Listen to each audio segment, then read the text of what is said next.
অথবা বুঝতাম, তাহলে তো আজ আমি জাহান্নামী হতাম। এই তাইলে বুঝতে হবে। আজকে যদি বুঝতাম লাভ হতো, সেদিন বুঝবে।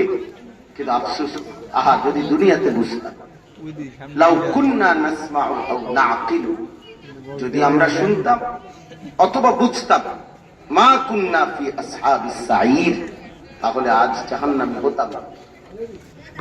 এই জন্য বললাম, কোরআনুল কারীমের মধ্যে আছে, আল্লাহ বলেন, কাল্লা লাউ তা'লামুনা ইলমাল ইয়াকিন।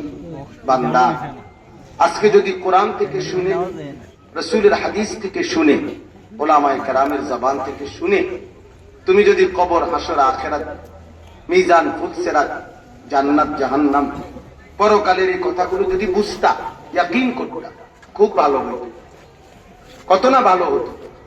আজকে বিশ্বাস করলে আমল করতে পারতাম, আজকে যদি বানিয়ে নিতা তো নিজের জীবনে আনতে পারতাম। কিন্তু মনে রেখো, লা তারাবুন্নাল জাহিম, আল্লাহ তাআলা বলেন, অচিরেই একদিন হাসরের ময়দানে তোমরা সকলেই জাহান্নামকে নিজের চোখে দেখবা। সেদিন মনে পড়বে, সেদিন বুঝে আসবে, সেদিন সব খেয়াল হবে। ইয়াউমাইদিন ইয়াতাযাক্কারুল ইনসান, প্রতিটা ব্যক্তি তার জীবনের সব কিছু মনে পড়বে হাসরের ময়দান, জাহান্নামকে দেখবে।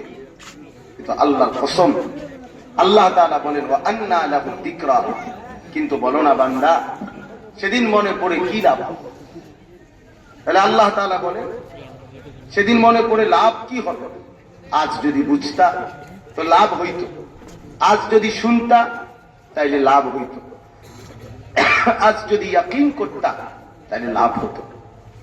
কিন্তু হাসরের ময়দানে বুঝেও আসবে, মনেও পড়বে, খেয়ালও আসবে, কিন্তু লাভ হবে।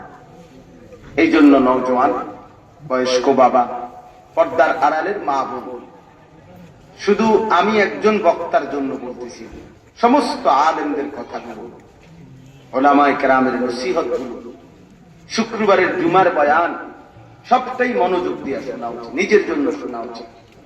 এই মোবাইলের মধ্যে জমাইয়া কি করবা বাবা?